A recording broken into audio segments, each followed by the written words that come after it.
He's a beauty, all right, he said. Need a hand cleaning them? The odds were that he would be told to clean the fish anyway. He and Evelyn were tasked with all the housekeeping, cooking and serving duties, but he wanted to strike up a conversation with Fingal, and this way, he thought, this Canadian might stay and chat while Will worked. Canadians were great chatters, he had noticed, particularly when someone else was busy. Help yourself, the big Canadian said easily, tossing a small fish knife onto the pile of fish. He sat on the bulwark of the skiff as Will lifted the fish out and began the messy work of scaling, gutting, and cleaning. Will had known Svengle would stay. He knew that this Canadian would want to carry the huge cod to the hut himself. Fishermen loved praise. Svengle, Will said, concentrating on scaling a bass and making sure his voice sounded casual. Why don't you go fishing at the same time each day? The tides, boys, Svengle replied. I like to fish the tide when it's rising. It brings the fish into the harbour, you see.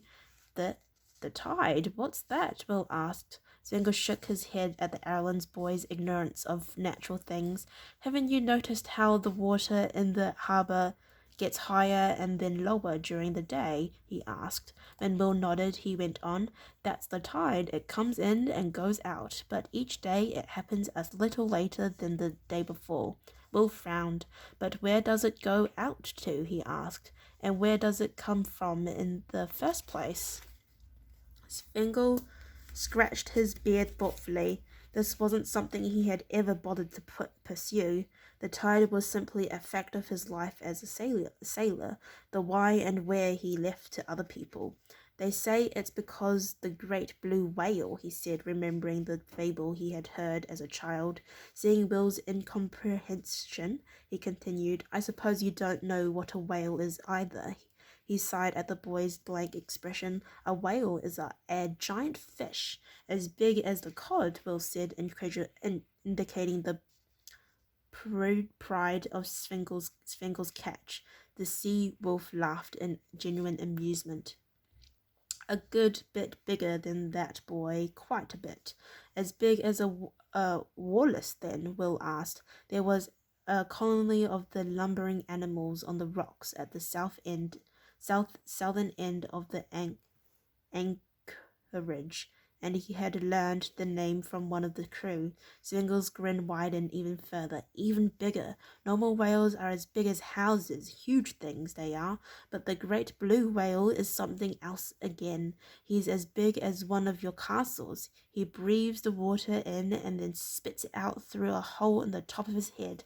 I see, Will said carefully. Some comments seemed to be necessary. So, Svengle continued patiently, when he breathes in, the tide goes out.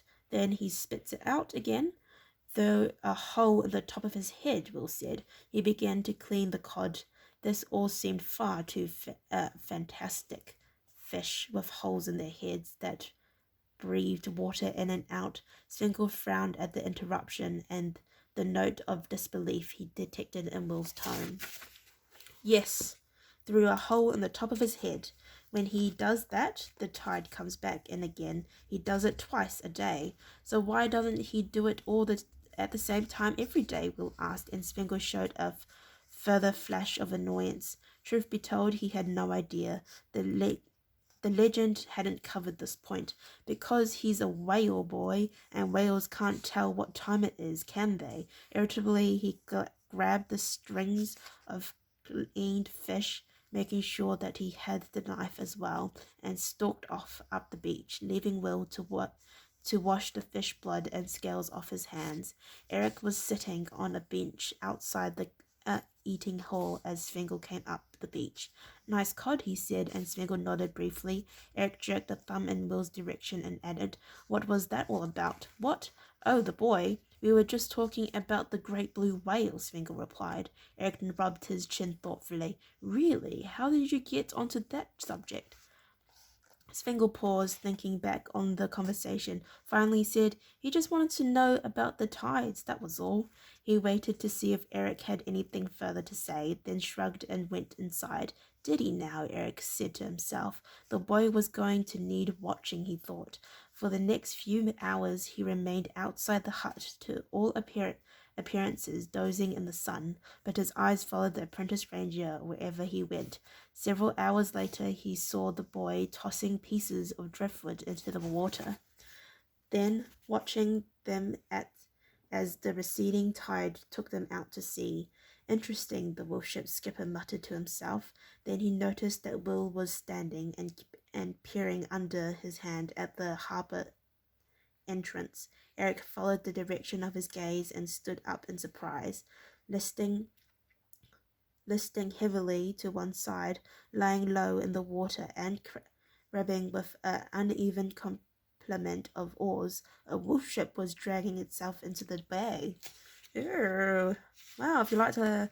Thank you for listening to me read chapter 7. If you like to listen to me read chapter 8, then please stay tuned and I'll see you next time. Bye-bye.